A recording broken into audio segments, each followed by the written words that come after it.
अस्सलाम वालेकुम, आप देख रहे हैं स्पोर्ट्स डिबेट और मैं हूं आयशा इरशाद। बात करेंगे भारत और श्रीलंका के मैच के बारे में। भारत और श्रीलंका का जो मैच हुआ, दोनों की ही बॉलिंग बहुत अच्छी रही, लेकिन भारत की बैटिंग किसी जगह पर कोलैप्स कर गई। देखने में आया कि भारत की बैटिंग का शायद कल दिन नहीं था। इस बारे में हमारे साथ मौजूद हैं हसन तलोनी साहब, उनसे बात करेंगे और जानेंगे कि उनका कल के मैच के बारे में क्या राय है। जी अस्सलाम वालेकुम हसन तलोनी साहब, कैसे हैं आप? वालेकुम सलाम, मैं बिल्कुल ठीक, आप कैसे हैं? जी अल्हम्दुलिल्लाह। सर, वैसे तो कल का मैच काफ़ी दिलचस्प रहा, लेकिन आप इस बारे में क्या कहना चाहेंगे?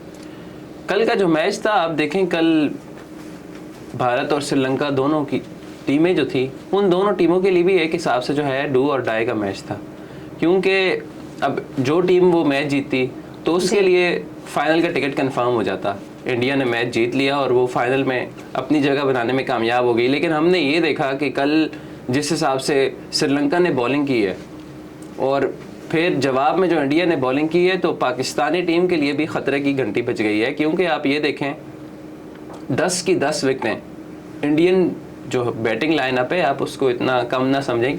टॉप के प्लेयर्स हैं उनके, रोहित शर्मा, शुभमन गिल, विराट कोहली, हार्दिक पांड्या, केएल राहुल, रविंद्र जडेजा, सब जो है बहुत शानदार इनिंग्स खेलते हैं। और बिल्कुल जो है ये जितने भी प्लेयर्स हैं सिंगल हैंडेडली भी जो है मैचेस इन्होंने काफ़ी जितवाए हैं। इनको आउट करना, और वो भी आप देखें 213 रन पे पूरी इंडिया की जो टीम है वो ऑल आउट हो गई। और इसी के साथ श्रीलंका ने ये एजाज़ भी अपने नाम किया है कि 14 दफ़ा जो है किसी टीम को ऑल आउट करना, श्रीलंका पहली टीम बन गई है। 14 दफ़ा श्रीलंका ने अपोनेंट टीम को ऑल आउट किया है। तो ये बहुत अच्छी बात है, जो क्रिकेट फैंस हैं उन्होंने इस चीज़ को बड़ा पसंद किया है। लेकिन साथ ही साथ आप ये देखें कि एज ए क्रिकेट फ़ैन अगर आप, या एज ए पाकिस्तानी अगर हम बात करें, तो कल की जो दोनों टीमों की परफॉर्मेंस है वो देख के पाकिस्तानी टीम के जो शायकीन हैं उनको अपनी जगह पे काफ़ी डर भी लगा होगा, क्योंकि 10 की 10 विकेटें श्रीलंका के जो स्पिनर्स हैं उन्होंने ले ली। हालांकि ऊपर से रोहित शर्मा और शुभमन गिल ने बड़ी शानदार जो है ओपनिंग पार्टनरशिप की थी। 80 रन का स्टैंड दिया था, ओपनिंग स्टैंड 80 रन का कोई कम नहीं है, वो भी इंडिया की जब टीम है। रोहित शर्मा ने कितनी ज़बरदस्त इनिंग खेली और 50 कर ली। लेकिन फिर उनका जो स्पिन अटैक था श्रीलंका का, मैं फिर कहूँगा, क्योंकि होम कंडीशंस में श्रीलंकन जो कंडीशंस हैं, एशियन कंडीशंस की अगर हम बात करें तो स्पिनर्स को बहुत ही ज़्यादा मदद मिलती है एशियन कंडीशंस में। लेकिन श्रीलंका स्पेसिफिकली जो अगर हम देखें उसमें तो स्पिनर्स जो हैं आपकी बैकबोन समझे जाते हैं। तो कल हमने देखा कि भाई उनके जो फास्ट बॉलर्स थे, पेसर्स जो थे, वो कारकर्दगी जो है उनकी अच्छी नहीं थी। तो कैप्टन, श्रीलंकन कैप्टन ने फ़ौरन जो है स्पिनर्स लगाए। तो 1 2 3 बाद में पता चला कि भाई इनके पास जो चौथा है वो भी स्पिनर है, यानी कि 4 स्पिनर्स हैं उनके पास। और मज़े की बात यह है कि वो ऑलराउंडर्स हैं। 4 ऑलराउंडर्स होना जो स्पिन बॉलिंग भी कर सकें और बैटिंग भी कर सकें, तो ये बहुत बड़ा प्लस पॉइंट है श्रीलंका की टीम के साथ। और इंडिया की टीम की अगर हम बात करें तो उनको भी, कुलदीप यादव को आप देख लें, 2 मैचेस में उन्होंने 9 विकेटें ले ली हैं। बुमराह ने बड़ी क्लासी बॉलिंग की, सिराज ने भी 1 विकेट ले ली। सिर्फ अक्षर पटेल को जो है विकेट नहीं मिली, लेकिन ऊपर से लास्ट में जो उन्होंने रन्स किए थे वो रन्स जो है इंडियन टीम की जीत का जो है सबब बन गए। सर, अगर हम बात करें इंडिया की बैटिंग की, तो पूरे एशिया कप में उनकी बैटिंग बहुत अच्छी परफॉर्मेंस रही है उनकी। तो कल की जो उनकी बैटिंग थी, बैटिंग लाइनअप जो है वो कोलैप्स कर गई, इसकी क्या वजह हो सकती है? क्या कल उनका बैटिंग का दिन नहीं था? ये भी अच्छा सवाल है आपका, लेकिन ये हम नहीं कह सकते कि दिन नहीं था। वैसे देखें क्रिकेट में दिन होता है, लेकिन जिस तरह से उनको ओपनिंग स्टैंड मिला, मैंने आपसे अभी भी कहा 80 रन पे 1 आउट था, पहला आउट हुआ है जब 80 रन पे शुभमन गिल आउट हुए, तो 186 रन पे 9 विकेटें गिर गई। इंडियन टीम की जो बैटिंग लाइनअप है उसका अगर आप देखें, कोलैप्स करना कोई छोटी बात नहीं है, क्योंकि पाकिस्तान के खिलाफ पहले मैच में उनके 66 फॉर 4 थे और बड़ी शानदार बॉलिंग की थी पाकिस्तानी बॉलर्स ने। लेकिन फिर भी ईशान किशन और हार्दिक पांड्या ने जो पार्टनरशिप लगाई थी, तो वो मैच को लेके काफ़ी आगे तक चले गए और 266 रन का टारगेट पाकिस्तान को उन्होंने दिया था। तो इसी तरह हमें श्रीलंका के खिलाफ देखने को इस वजह से भी नहीं मिला कि उनका जो स्पिन अटैक है उन्होंने बड़ी शानदार बॉलिंग की है। इंडिया की बैटिंग लाइनअप आप कहेंगे कोलैप्स कर गई है। कोलैप्स करने का जो मेन वजह या मेन रीज़न यह है, हालांकि वो जितने भी बैट्समैन हैं, वो उनके जितने भी बैटर्स हैं, वो स्पिन बॉलर्स को बहुत अच्छा खेलते हैं। एशियंस इसी वजह से ज़्यादा परफॉर्म करते हैं कि वो स्पिनर्स को अच्छा खेलते हैं। लेकिन कल हमने देखा कि भाई अगर अच्छी स्पिन बॉलिंग हो, उनको पिच या कंडीशंस जो हैं, टर्न भी काफ़ी मिल रहा था स्पिनर्स को, तो इंडिया की बैटिंग लाइनअप जो है कोलैप्स करनी थी। फिर वापस आप देखें चेजिंग में श्रीलंका की बैटिंग लाइनअप भी जो है कोलैप्स कर गई। जी सर, पाकिस्तान और भारत का जो मैच हुआ था, तो पाकिस्तान ने कैसा परफॉर्मेंस दी और उसी पिच पर श्रीलंका और इंडिया की परफॉर्मेंस कैसी थी, इस बारे में क्या कहना चाहिए? देखें, फिर बात वही आ जाती है कि बॉलिंग जो है, बॉलर्स, पाकिस्तान जो हारा है इंडिया से 228 रन से, तो ये आप इंडिया ने कभी भी पाकिस्तान को 228 रन से नहीं हराया। तो आप ये देखें, पाकिस्तान की जो हार है, मैं समझता हूँ कि इससे पाकिस्तान टीम का जो है मोराल बहुत ज़्यादा जो है डाउन भी हो गया है, क्योंकि 228 रन से हारना कोई छोटी बात नहीं है। वो भी उस टाइम पे एशिया कप में जब आप जा रहे हो, नंबर 1 टीम बन के जा रहे हो आप, और वहाँ पे आप 228 रन से हार रहे हो। ये मैं क्रिटिसाइज़ नहीं कर रहा, क्योंकि कंस्ट्रक्टिव क्रिटिसिज्म बहुत ज़रूरी होता है। आप तनकीद करें, लेकिन जेन्युइन तनकीद करें। आप देखें, बाबर आजम की अगर हम बात करें, 19 सेंचुरियाँ उन्होंने, फास्टेस्ट 19 सेंचुरी का हम क्या करेंगे जब आप बड़े मैचेस में परफॉर्म ही नहीं कर पाओगे।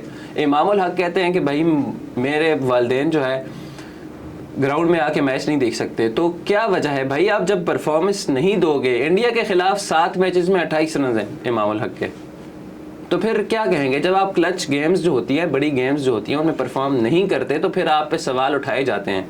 इसी के साथ साथ आप ये देखें, सलमान अली आगा, हम कंटिन्यूसली उनको बैक कर रहे हैं कि भाई इनको खिलाना चाहिए, लेकिन अब मुझे लगता है सऊद शकील को मौका देना चाहिए, क्योंकि सऊद शकील की अगर हम बात करें, वो स्पिन को बहुत अच्छा खेलते हैं, और हमने श्रीलंका में देखा भी है उस कंडीशंस पे, उस पिचेस पे डबल सेंचुरी करना कोई आसान नहीं था, लेकिन उन्होंने बड़ी शानदार डबल सेंचुरी की। और साथ ही साथ पिछले 1 साल से ये बात की जा रही है कि इमाद वसीम किधर है। इमाद वसीम की टीम में इस वक्त बहुत ज़्यादा ज़रूरत है। वो एक अलग टॉपिक है कि भाई ड्रेसिंग रूम का माहौल ख़राब हो जाता है या कोई भी इशू हो जाता है, तो वो अब देखें उस चीज़ के ज़िम्मेदार हम नहीं हैं, डिसिप्लिनरी कमेटी है, पीसीबी है, उनको इन चीज़ों को ख़त्म करना चाहिए। जो पर्सनल इश्यूज़ हैं प्लेयर्स के आपस के बीच में, वो रिजॉल्व होने चाहिए, लेकिन इमाद वसीम को अब चांस देना चाहिए, क्योंकि आप देखें 356 रन भारत ने कभी बनाए ही नहीं है पाकिस्तान के अगेंस्ट। ये आप कहें कि पहले बनाए थे, पहले कभी हमने सुना हो, कभी भी इतने रन पाकिस्तान के अगेंस्ट बनाए ही नहीं है। तो 228 रन से जो हम हार गए मैच, ये रन रेट भी हमारा ख़राब हो गया, लेकिन हमारे जो प्लेयर्स हैं उनका मोराल इतना ज़्यादा डाउन हो गया है कि बहुत ज़्यादा मेंटली क्रश हो चुके हैं हमारे जी प्लेयर। सर, भारत का जीतना वैसे तो प्लस पॉइंट है, लेकिन पाकिस्तान और भारत अगर फाइनल में जाते हैं तो क्या लगता है आपको, पाकिस्तानी टीम को किस स्ट्रेटजी के साथ आगे जाना चाहिए? देखें, फाइनल की अगर आप बात करती हैं तो सबसे पहले, उससे पहले हमारा मैच है श्रीलंका के साथ, और ओवरकास्ट कंडीशन में कुछ भी नहीं पता चलता। कल भी बारिश हो गई थी जी, कल अगर बारिश हो जाती तो फिर तो हमारा पता तो तकरीबन साफ ही हो जाता, लेकिन शुक्र है अल्लाह का, बारिश नहीं हुई और मैच पूरा हुआ और इंडिया जीत गया, और इंडिया अच्छा पड़ोसी साबित हो गया हमारा एकदम। फिर उन्होंने कहा कि भाई हम लोग इतने बुरे नहीं हैं, अच्छे पड़ोसी हैं, ये लो हम मैच जीत गए, अब तुम लोग अपना मैच श्रीलंका से जीत जाना, क्योंकि हम तो फाइनल में पहुंच गए। अब अगर फाइनल में हमारे साथ खेलना है तो आप श्रीलंका को हरा के आओ। और जिस तरह की कल श्रीलंका ने बॉलिंग की है, आप ये चीज़ श्रीलंका को क्रेडिट दो कि नई टीम है उनकी, नए प्लेयर्स हैं उनके पास, लेकिन उन्होंने इंडिया को जो है बड़ा टफ टाइम दिया। इतनी शानदार बॉलिंग और उसी तरह से जो है कम बैक करना। अगर आप ये देखें, श्रीलंका ने 99 for 6 से जो है पार्टनरशिप लगाई 63 रन्स की 7वीं विकेट की। तो आपके पास कौन सा ऐसा प्लेयर है जो आपको इस कंडीशन से निकाल के लेके जा सकता है? कोई भी आपके पास मिडिल ऑर्डर में ऐसा बैट्समैन नहीं है जो इन कंडीशंस में स्पिनर्स को अच्छा खेल सके। बार बार यही कहा जा रहा है कि जहाँ पे आप देखें, सोशल मीडिया देखें, कंस्ट्रक्टिव क्रिटिसिज्म, मैंने पहले भी कहा है कि कंस्ट्रक्टिव क्रिटिसिज्म बहुत ज़रूरी होता है। इससे प्लेयर्स जो है, आपका हक है, आप फैन हैं, आप टीम की कारकर्दगी बुरी हो तो सवाल उठा सकते हैं। मैं हरगिज़ ये नहीं कह रहा कि भाई एक मैच में टीम ने परफॉर्म किया तो आप उनकी सारी जो है अच्छी परफॉर्मेंस भूल जाओ, लेकिन पाकिस्तान इंडिया का फाइनल जो है, क्योंकि श्रीलंका बहुत फेवरेट है, श्रीलंका की टीम के पास जो स्पिनर हैं, पाकिस्तानी टीम के पास ऐसा कोई बैट्समैन नहीं है जो खेले स्पिन को इतना अच्छा। और फाइनल में आप इंडिया का कह रही हैं, उसमें पहले श्रीलंका ने अगर जैसी बॉलिंग इंडिया के अगेंस्ट की है, अगर सेम ऐसी बॉलिंग पाकिस्तान के अगेंस्ट की, तो आपकी टीम 150 रन भी नहीं बना सकती। सर, अगर बात करें पाकिस्तानी बॉलिंग की, तो फास्ट बॉलर्स पाकिस्तान की टीम में मौजूद तो हैं, लेकिन अभी वो इंजर्ड हैं, तो क्या इस बारे में क्या ख्याल है, क्या पाकिस्तानी टीम की जो है बॉलिंग को नज़र लग गई है? देखें, ये पाकिस्तान की पेस बैटरी को नज़र लगना ना लगना ये एक अलग टॉपिक है। नज़र हो भी सकती है और नहीं भी हो सकती, क्योंकि आप ये देखें कि आप बहुत अच्छी बॉलिंग कर रहे थे, आप इससे पहले कीवीज़ के अगेंस्ट खेले, अफ़गानिस्तान के अगेंस्ट खेले, श्रीलंका के अगेंस्ट खेले, तो आपने बड़ी शानदार परफॉर्मेंस दी, कोई इंजर्ड नहीं हो रहा था। एशिया कप में मैचेस खेले, नेपाल के अगेंस्ट खेले, उसमें कोई प्लेयर भी इंजर्ड नहीं हुआ। और इंडिया के ख़िलाफ़ जब आके आपको रन्स पड़ना शुरू हुए, हर तरफ से आपको बाउंड्रीज लगना शुरू हुई, तो आप इंजरीज़ भी, ज़ाहिर बात है इंजरीज़ होती हैं। जब आप मेंटली जो है क्रश हो जाते हो तो फिर आप जो है फिज़िकली उतना बेटर जो है परफॉर्म नहीं कर पाते। नसीम शाह की अगर हम बात करें, बहुत शानदार बॉलिंग कर रहे थे, हारिस रऊफ भी अच्छी बॉलिंग कर रहे थे, लेकिन उस हिसाब से इंडिया के अगेंस्ट उनको रन्स पड़े। और ये बात आपको माननी चाहिए कि आपकी जो फास्ट बॉलिंग है वो बुरी तरह से एक्सपोज हो गई है। हालांकि ये वो फास्ट बॉलिंग है जिससे पूरी दुनिया डरती है कि भाई ये बड़े ख़तरनाक बॉलर हैं, इनसे तेज़ तो कोई बॉलिंग कर ही नहीं सकता। हाँ, एक टीम इनसे तेज़ बॉलिंग कर सकती है और वो साउथ अफ्रीका की टीम है। मेंटल अप्रोच की बात होती है। अब उनकी रिप्लेसमेंट में देखते हैं ज़मान खान और शाहनवाज दानी, बहुत बड़ा उनका चांस है, यहाँ से वो हीरो भी बन सकते हैं और ज़ीरो भी बन सकते हैं, क्योंकि श्रीलंका के ख़िलाफ़ मैच जो है हमारा सेमीफाइनल है जी। उसमें जो अच्छा परफॉर्म करेंगे, उसमें मैच जीतेंगे तो ही फाइनल में पहुंचेंगे। सर, पाकिस्तान और श्रीलंका के मैच के बाद पाकिस्तानी टीम अगर जीत जाती है तो फाइनल में कौन सी टीम फेवरेट होगी? फाइनल में अगर आप ये कहें कि फेवरेट जो टीम है, अगर पाकिस्तान एशिया कप के फाइनल में पहुंच गया तो फेवरेट टीम मेरे हिसाब से तो इंडिया ही होगी, क्योंकि जिस हिसाब से उन्होंने आपको हराया है, जितना बुरी तरह हराया है, तो मुझे नहीं लगता कि पाकिस्तान की टीम फेवरेट होगी। और लेकिन पाकिस्तान की टीम, मैंने पहले भी हम कहते रहते हैं, देखते हैं कि बिल्कुल अनप्रिडिक्टेबल टीम है। पाकिस्तान की टीम का वो हिसाब है कि आप कहें कि भैया आपकी बहुत ज़बरदस्त टीम है, आप लोगों की कमाल की बैटिंग है, कमाल की बॉलिंग है, तो आप जो है देखेंगे कि पाकिस्तान टीम की ज़ीरो परफॉर्मेंस होगी। लेकिन उसी के बदले में अगर आप पाकिस्तान टीम को जो है क्रिटिसाइज़ करते रहें कि भाई ना बॉलिंग है, ना फील्डिंग है, ना बैटिंग है, तो पाकिस्तानी टीम जिस तरह से निकल के आती है वो हम सब ने देखा। चैंपियंस ट्रॉफी में जिस तरह हुआ कि पाकिस्तानी टीम 8वें नंबर से उठ के आके चैंपियंस ट्रॉफी अपने नाम कर गई, और उसमें भी फाइनल में इंडिया को 158 रन से हरा दिया। तो बिल्कुल अनप्रिडिक्टेबल टीम है। लेकिन फेवरेट्स ही अगर आप देखें, स्टैट्स देखें, तो फेवरेट भारत ही है हमारे ख्याल से।